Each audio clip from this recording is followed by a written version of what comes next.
Tuesday இன்னைக்கு மதியம் லஞ்சுக்கு ரசமும் அவியலும் தான் ரெடி பண்ணேன்.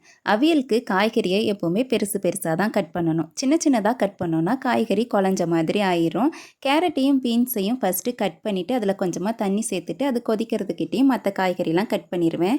அவியலுக்கு இன்னொரு விஷயம், தண்ணி அதிகம் சேர்க்கக்கூடாது. தண்ணி அதிகமாகிருச்சுன்னா தண்ணி வத்துறதுக்கிட்டேயும் காய்கறிலாம் குழஞ்சிரும். அதனால் தேவைப்படும் போது அப்பப்போ நம்ம ஊற்றிக்கலாம்.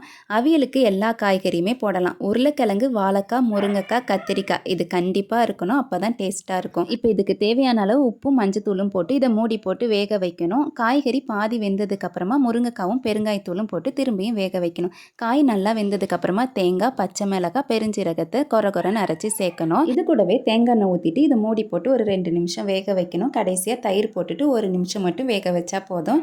அவியல் ரெடி. கடைசியாக தாளித்து ஊற்றிட வேண்டிதான். இன்னைக்கு 1 மணிக்கு போல தான் மீன் வாங்கிட்டு வந்திருந்தாங்க. துப்பால மீனும் சால மீனும் வாங்கிட்டு வந்திருந்தாங்க. இதை கழுவி ஃப்ரிட்ஜில் வச்சுட்டேன். நாளைக்கு தான் இது குழம்பு வைக்கணும்.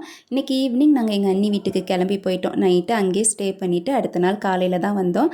காலையிலேக்கு சாப்பாடு அவங்களே செஞ்சு கொடுத்ததுனால பாப்பாவை ஸ்கூலுக்கு அனுப்புறதுக்கு ரொம்ப ஈஸியாக இருந்தது.